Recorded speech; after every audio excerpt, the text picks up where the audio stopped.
शुरुआत करते हैं गवर्नमेंट ऑफ इंडिया एक्ट 1935 से। राइट, देखिए काफी इंपोर्टेंट एक्ट है। इंपोर्टेंट इस दृष्टिकोण से है कि सबसे पहली बात तो ये कि इसके जितने भी प्रोविजंस हैं वो बहुत इंपोर्टेंट है। दूसरी बात ये कि इसके जितने भी प्रोविजंस हैं उनका एक बहुत बड़ा हिस्सा हमारे संविधान में उसको डायरेक्टली अडॉप्ट कर लिया गया है, जो का तो ठीक है। तो इसलिए काफी इंपोर्टेंट एक्ट है, इसलिए आप इसको जरा ध्यान से समझिएगा।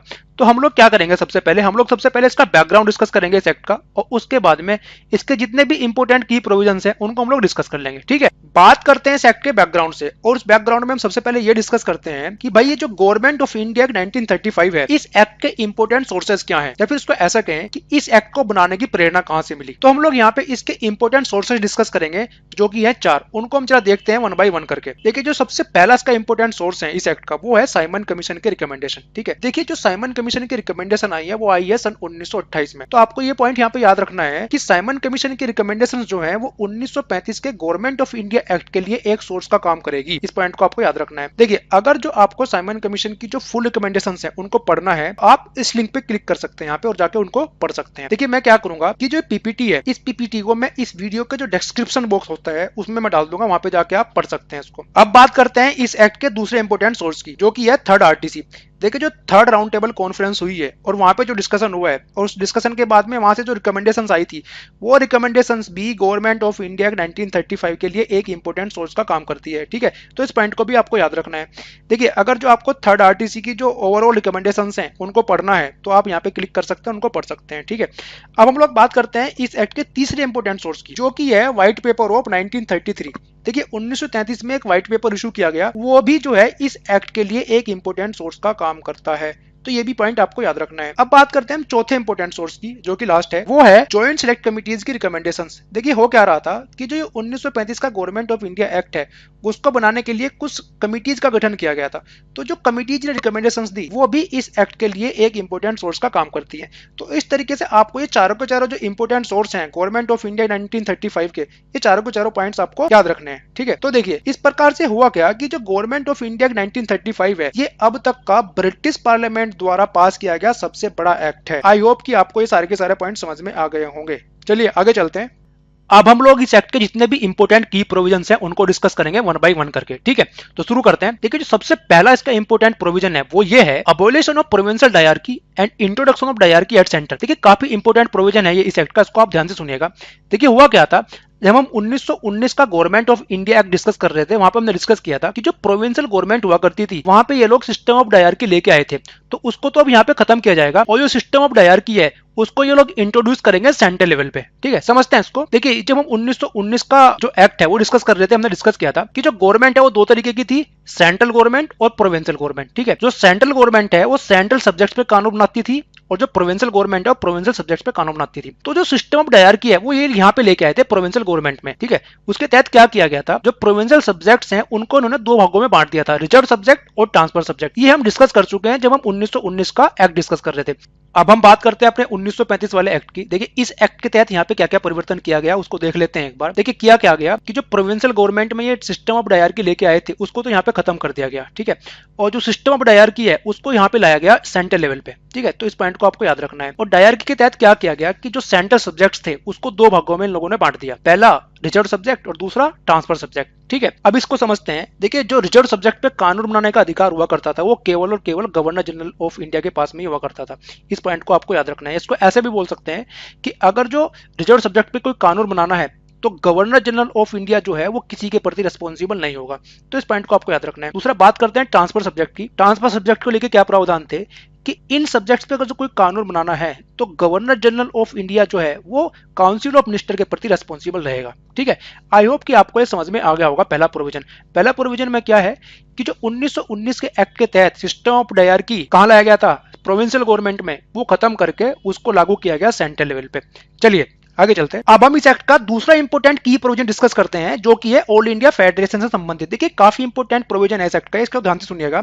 इसमें क्या कहा गया कि भारत में एक ऑल इंडिया फेडरेशन का निर्माण किया जाएगा। ठीक है, देखते हैं इसको, समझते हैं कि किस तरीके से फेडरेशन का निर्माण करने की बात कर रहे हैं लोग।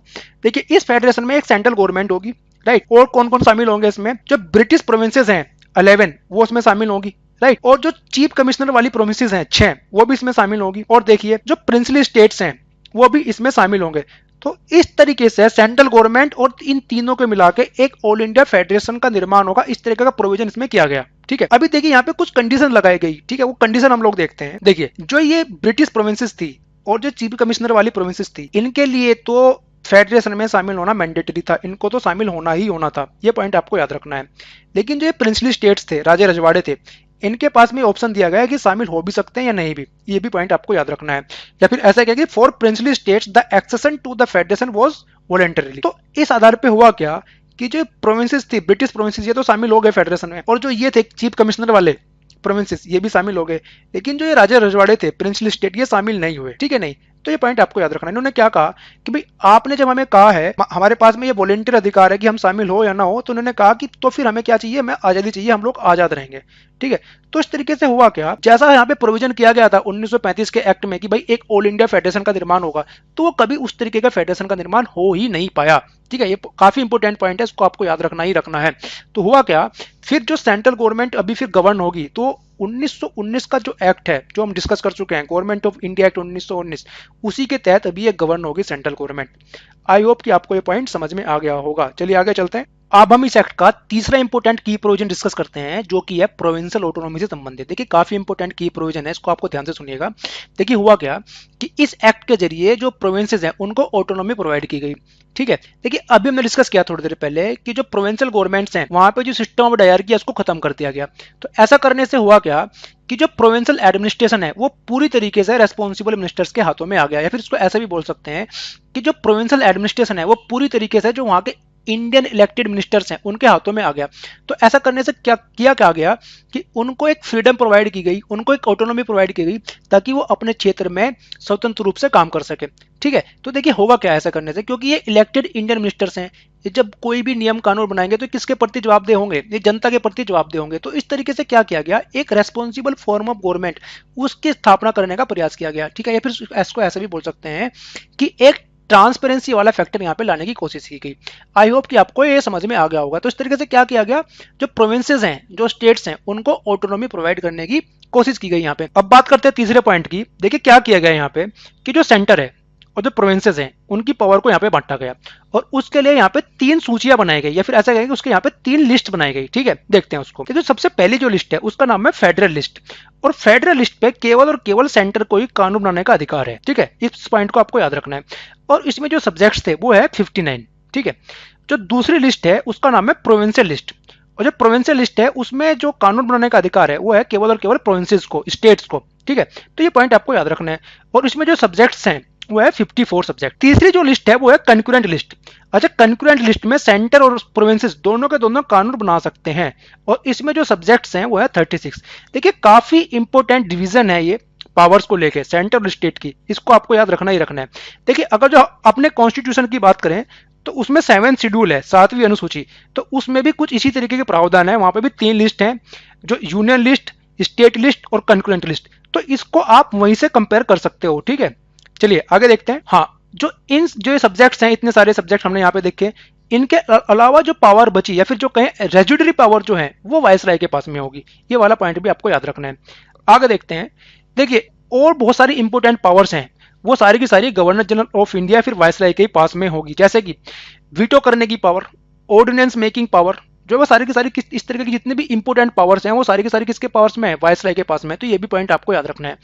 एक और इंपोर्टेंट पॉइंट यहाँ पे ये याद रखना है कि जो ब्रिटिश अथॉरिटीज है या फिर वायसराय कह लीजिए, जो वायसराय हैं उसके पास में ये भी अधिकार है कि वो किसी भी रेस्पॉन्सिबल गवर्नमेंट को सस्पेंड कर सकता है। ठीक है, आई होप कि आपको ये सारे के सारे पॉइंट समझ में आ गए होंगे जो कि प्रोविंशियल ऑटोनॉमी से संबंधित हैं। चलिए आगे चलते हैं। अब हम इस एक्ट का अगला इंपोर्टेंट की प्रोविजन डिस्कस करते हैं जो कि है फेडरल कोर्ट से संबंधित। देखिए काफी इंपोर्टेंट की प्रोविजन है ये भी, इसको भी आप ध्यान से सुनिएगा। देखिए हुआ क्या, इसमें ऐसा कहा गया कि गवर्नमेंट ऑफ इंडिया 1935 में ऐसे प्रोविजन किए गए हैं कि एक फेडरल कोर्ट का निर्माण किया जाएगा। उस फेडरल कोर्ट के पास में ऐसी पावर्स होगी ताकि वो फेडरल डिस्प्यूट्स को सुलझा सके। देखिए फेडरल डिस्प्यूट्स का क्या मतलब है, फेडरल डिस्प्यूट्स का मतलब ये है कि ऐसे डिस्प्यूट्स जो सेंटर और स्टेट के बीच में हो, ठीक है, या फिर स्टेट और स्टेट के बीच में हो, तो इस तरीके के डिस्प्यूट्स को कहा जाता है फेडरल डिस्प्यूट्स, और उनको सुलझाने के लिए एक फेडरल कोर्ट का निर्माण किया जाएगा। इस तरीके के प्रोविजन इस एक्ट में किए गए। आगे देखते हैं कि जो ज्यूरिडिक्शन दिया गया फेडरल कोर्ट को फेडरल डिस्प्यूट्स को सुलझाने का, ये एक्सक्लूसिव और ओरिजिनल जुरिडिक्शन होगा। इसका मतलब क्या है कि केवल और केवल फेडरल कोर्ट के पास में ही ऐसे अधिकार हैं कि वो फेडरल डिस्प्यूट्स को सुलझा सकता है। उसके अलावा और जितने भी कोर्ट्स होंगे इंडिया में, चाहे वो हाई कोर्ट्स हों, सबऑर्डिनेट कोर्ट्स हों, उनके पास में ऐसा अधिकार नहीं है। तो ये दूसरा पॉइंट भी आपको याद रखना है। चलिए अगला पॉइंट डिस्कस करते हैं फेडरल कोर्ट से संबंधित। देखिए क्या है, देखिए मान लीजिए किसी कोर्ट में केस चल रहा है, मान लीजिए सबसे पहले किसी डिस्ट्रिक्ट कोर्ट में कोई केस चल रहा है और वहां पे उस समस्या का समाधान नहीं हो पाया, तो वहां से अपील डाली जा सकती थी हाई कोर्ट में, ठीक है। और अब प्रावधान कर दिया गया कि भाई अगर जो हाई कोर्ट में भी समस्या का समाधान ना हो पाए तो वहां से अपील डाली जा सकती है फेडरल कोर्ट में। और अगर जो फेडरल कोर्ट में भी समस्या का समाधान ना हो तो जो फाइनल अपील है वो प्रिवी काउंसिल में डाली जा सकती है। देखिए प्रिवी काउंसिल कहां हुआ करती थी, इंग्लैंड में होती थी, ठीक है। तो इस तरीके से क्या हुआ, जो फाइनल कोर्ट ऑफ अपील है उसको वो प्रिवी काउंसिल को बना दिया गया, ठीक है। ये इंपॉर्टेंट पॉइंट है, इसको आपको याद रखना है। अगला पॉइंट यहाँ पे डिस्कस करते हैं। देखिए जो फेडरल कोर्ट का निर्माण किया जाएगा उसके पास में स्पेशल लीव पिटिशन की भी पावर होगी, एसएलपी वाली भी पावर भी उसके पास में होगी। ऐसी पावर अभी सुप्रीम कोर्ट के पास में भी है। लेकिन यहाँ पे आपको बस ये याद रखना है कि अगर जो एसएलपी के थ्रू कोई केस सुनना है फेडरल कोर्ट को तो उसके लिए किसी हाई कोर्ट के सर्टिफिकेशन की जरूरत है, ठीक है। तो ये पॉइंट आपको याद रखना है। तो सारे के सारे जो पॉइंट्स हैं ये फेडरल कोर्ट से संबंधित हैं, ये सारे के सारे पॉइंट्स आपको याद रखने हैं, ठीक है। चलिए आगे चलते हैं। अब हम इस एक्ट का पांचवा इंपोर्टेंट की प्रोविजन डिस्कस करते हैं जो कि संबंधित है अबॉलिशन ऑफ इंडियन काउंसिल से, ठीक है। काफी इंपोर्टेंट है ये भी, इसको भी ध्यान से सुनिएगा। देखिए जब हम government of India act 1858 discuss कर रहे थे तो वहां पर हमने डिस्कस किया था कि एक नए ऑफिस का निर्माण किया गया था, एसओएस नाम के ऑफिस का, secretary of state for India, ठीक है। और उसकी एक 15 सदस्यों की काउंसिल का भी निर्माण वहां पे किया गया था। तो जो 15 सदस्यों की काउंसिल थी उसको यहाँ पे आके खत्म कर दिया जाएगा 1935 के एक्ट के तहत, ठीक है। इस पॉइंट को आपको याद रखना है। और किया क्या जाएगा, जो उसकी वो 15 सदस्यों की काउंसिल थी एग्जीक्यूटिव काउंसिल, उसके स्थान पे एक एडवाइजरी काउंसिल का निर्माण किया जाएगा, ठीक है। चलिए इसको ऐसे समझते हैं। देखिए ये हमने डिस्कस किया था जब हम 1858 का government of India act discuss कर रहे थे कि एक ब्रिटिश पार्लियामेंट था, उस ब्रिटिश पार्लियामेंट के ही एक कैबिनेट मिनिस्टर हुआ करते थे जिसको एसओएस का दर्जा दिया हुआ था, जिसको secretary of state for India बनाया गया था। और ऐसे जो पहले एसओएस हैं वो है लॉर्ड स्टैनले, ठीक है, ये हमें पता है। और उसी की एक 15 सदस्यों की काउंसिल थी जिसमें से जो 7 का जो अपॉइंटमेंट होना था, 7 का जो इलेक्शन होना था वो सीओडी की तरफ से होना था, ठीक है, कोर्ट ऑफ डायरेक्टर की तरफ से होना था। और 8 का जो अपॉइंटमेंट होना था वो ब्रिटिश क्राउन की तरफ से होना था। ये हम लोग डिस्कस कर चुके हैं। अब हम बात करते हैं अपने 1935 वाले एक्ट की। यहाँ पे देखिए क्या क्या चेंजेस हुए। देखिए बात करते हैं सबसे पहले एसओएस की। एसओएस कौन है यहाँ पे, एसओएस है सैमुअल होरे। तो ये भी आपको नाम याद रख लेना चाहिए। तो अभी क्या किया गया कि जो काउंसिल है इसकी, इसको यहाँ पे खत्म कर दिया गया 15 सदस्यों की काउंसिल, और इसकी जगह क्या बनाया गया, एडवाइजरी काउंसिल का निर्माण कर दिया गया। तो ये पॉइंट आपको याद रखना है। ये भी एक्ट के जो है 1935 का जो गवर्नमेंट ऑफ इंडिया एक्ट है उसी का एक इंपोर्टेंट की प्रोविजन है। चलिए आगे चलते हैं। अब हम इस एक्ट का अगला इंपोर्टेंट की प्रोविजन डिस्कस करते हैं जो कि संबंधित है रीऑर्गेनाइजेशन ऑफ द प्रोविंसेस से, ठीक है। देखिए काफी इंपोर्टेंट ये भी प्रोविजन है इसका, देखिए समझते हैं इसको। देखिए जो बॉम्बे प्रांत था उसमें से सिंध को अलग कर दिया गया, तो पहला पॉइंट आपको याद रखना है। दूसरा देखते हैं, देखिए जो बिहार और उड़ीसा है उनको अब अलग अलग करके 2 सेपरेट प्रोविंसेस बना दिया गया। फिर इसको ऐसा कहें कि बिहार में से अब उड़ीसा को अलग कर दिया गया, ठीक है नहीं, इस एक्ट के जरिए, 1935 के एक्ट के जरिए। आगे देखते हैं। देखिए जो बर्मा था जो पहले ब्रिटिश इंडिया का ही पार्ट हुआ करता था, अब क्या किया गया 1935 के एक्ट के तहत कि वो इंडिया में से उसको अलग कर दिया गया और उसके एक अलग देश बना दिया गया। तो ये तीनों के तीनों पॉइंट्स हैं, आपको याद रखने चाहिए। चलिए इसको ऐसे समझते हैं। देखिए ये बॉम्बे प्रांत है और इसका जो ये वाला इलाका है, उत्तरी वाला इलाका, ये है सिंध। तो सिंध को क्या किया गया, अब अलग कर दिया गया बॉम्बे प्रांत से। तो पहला पॉइंट तो आपको ये याद रखना है। दूसरा देखते हैं यहाँ पे। देखिए ये जो क्षेत्र है ये सारा का सारा पहले बिहार हुआ करता था। अब 1935 के एक्ट के तहत क्या गया, इसको 2 भागों में बांट दिया गया। उसमें जो उत्तरी वाला क्षेत्र है इसको बना दिया गया बिहार प्रोविंसेस, और जो दक्षिण वाला इसका क्षेत्र है इसको बना दिया गया उड़ीसा प्रोविंसेस। इस तरीके से 2 नई प्रोविंसेस का निर्माण किया गया 1935 के एक्ट के तहत, ठीक है। इस पॉइंट को आपको याद रखना है। और देखिए क्या किया गया, ये जो बर्मा है जो आज का म्यांमार है ये पहले ब्रिटिश इंडिया का ही पार्ट हुआ करता था। तो इसको भी क्या किया गया, इसको अलग करके एक सेपरेट देश बना दिया गया, अलग देश बना दिया गया। तो सारे के सारे चेंजेस किस एक्ट के तहत हुए ये आपको याद रखना है, गवर्नमेंट ऑफ इंडिया एक्ट 1935, ठीक है। तो सारे के सारे प्रोविजन किससे संबंधित है, ये सारे के सारे प्रोविजन है संबंधित रीऑर्गेनाइजेशन ऑफ द प्रोविंसेस से संबंधित। चलिए आगे चलते हैं। अब इस एक्ट का अगला की प्रोविजन डिस्कस करते हैं हम लोग जो कि सेपरेशन ऑफ बर्मा से संबंधित है, ठीक है। देखिए ये अभी हमने डिस्कस किया कि गवर्नमेंट ऑफ इंडिया एक्ट 1935 के तहत जो बर्मा है जो आज का म्यांमार है उसको अलग कर दिया गया, ठीक है।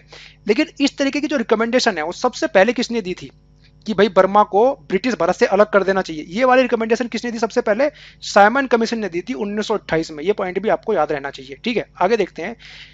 रिकमेंडेशन 1928 में साइमन साइमन कमीशन ने दे दी, लेकिन एक्चुअल में जो ये अलग हुआ है वो है 1937 में जाके, ठीक है। किस एक्ट के तहत हुआ अलग? 1935 का गवर्नमेंट ऑफ इंडिया एक्ट के तहत, ठीक है। ये पॉइंट आपको याद रखना चाहिए। आगे देखिए क्या हुआ कि भाई ब्रिटिश भारत और बर्मा ये दो अलग अलग देश तो बना दिए गए, लेकिन जो एसओएस है, सेक्रेटरी ऑफ स्टेट है, वो इन दोनों का देशों का अभी भी एक ही होगा। ये भी बहुत इंपॉर्टेंट पॉइंट है, इसको भी आपको याद रखना है।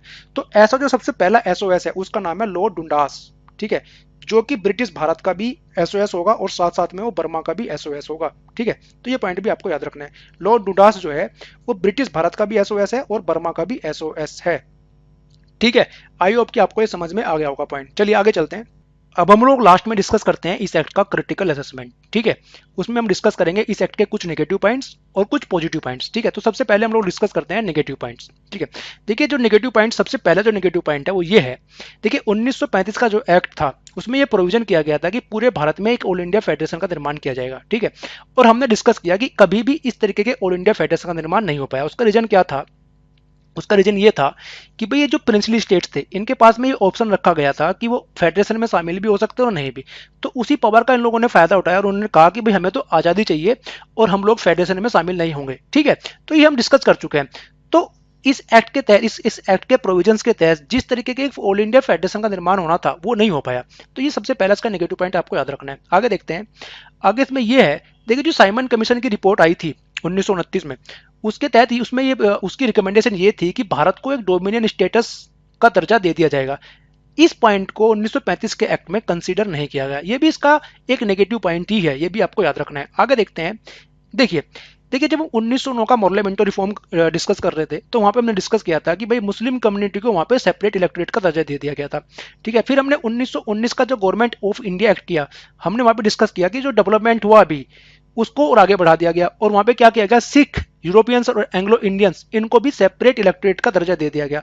तो इस तरीके के जो तमाम डेवलपमेंट चल रहे थे पिछले कुछ दशकों से, तो वो भी यहाँ पे मेंटेन रखे गए, उनमें यहाँ पे कोई चेंजेस नहीं लाया गया, ठीक है। तो ये भी इसका क्या है, ये भी इसका एक नेगेटिव पॉइंट है। चलिए आगे देखते हैं।